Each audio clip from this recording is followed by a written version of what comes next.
সাফ অনূর্ধ্ব-20 চ্যাম্পিয়নশিপের ফাইনালে আজ স্বাগতিক নেপালের বিপক্ষে মাঠে নামবে বাংলাদেশ। বয়সভিত্তিক এই আসরে প্রথম শিরোপা জয়ের সামনে দাঁড়িয়ে বাংলাদেশ। অন্যদিকে নেপালের সামনে তৃতীয় শিরোপা জয়ের হাতছানি। নেপালের দশরথ রঙ্গশালায় ফাইনাল ম্যাচ শুরু হবে বাংলাদেশ সময় বেলা 3:30টায়।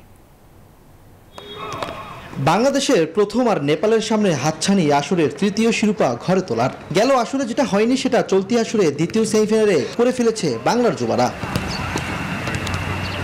টুর্নামেন্টে গ্রুপ পর্বের নেপালের বিপক্ষে হেরেছিল মেহেদী হাসান শ্রাবণের দল। সেই প্রতিপক্ষের বিপক্ষেই ফাইনাল। এ নিয়ে অবশ্যই একটু বাড়তি সতর্ক বাংলাদেশ দলের কোচ। নেপালের প্রতি আমার অনেক রেসপেক্ট আছে, তাদের অনেক স্কোয়াডটা ভালো, তারা এখানে বড় হয়েছে, এই মাঠে তারা খেলে বড় হয়েছে এবং তাদের উইঙ্গারগুলো ফাস্ট, সবকিছু কনসিডারেশনে রেখে আমরা যদি আমাদের প্লেয়ারদেরকে যদি তাদেরকে ফুল ফিট অবস্থায় মাঠে রাখতে পারি এবং প্ল্যান অনুযায়ী খেলতে পারি, তাহলে ইনশাল্লাহ আমরা ট্রফি নিয়ে দেশে ফিরতে পারবো। বাংলাদেশের জন্য চিন্তার বড় কারণ টুর্নামেন্টের ফর্ম। গ্রুপ পর্বের মাত্র একটি ম্যাচ জিতে সেমিফাইনালে ওঠে লাল সবুজের দলটি। তবে আত্মবিশ্বাসের জায়গায় চির প্রতিদ্বন্দ্বী ভারতের বিপক্ষে জিতেই ফাইনালের মঞ্চে শ্রাবণের দল। আমরা সবাই প্রিপেয়ার্ড ছিলাম যে মাঠে যারা খেলবে বা যারা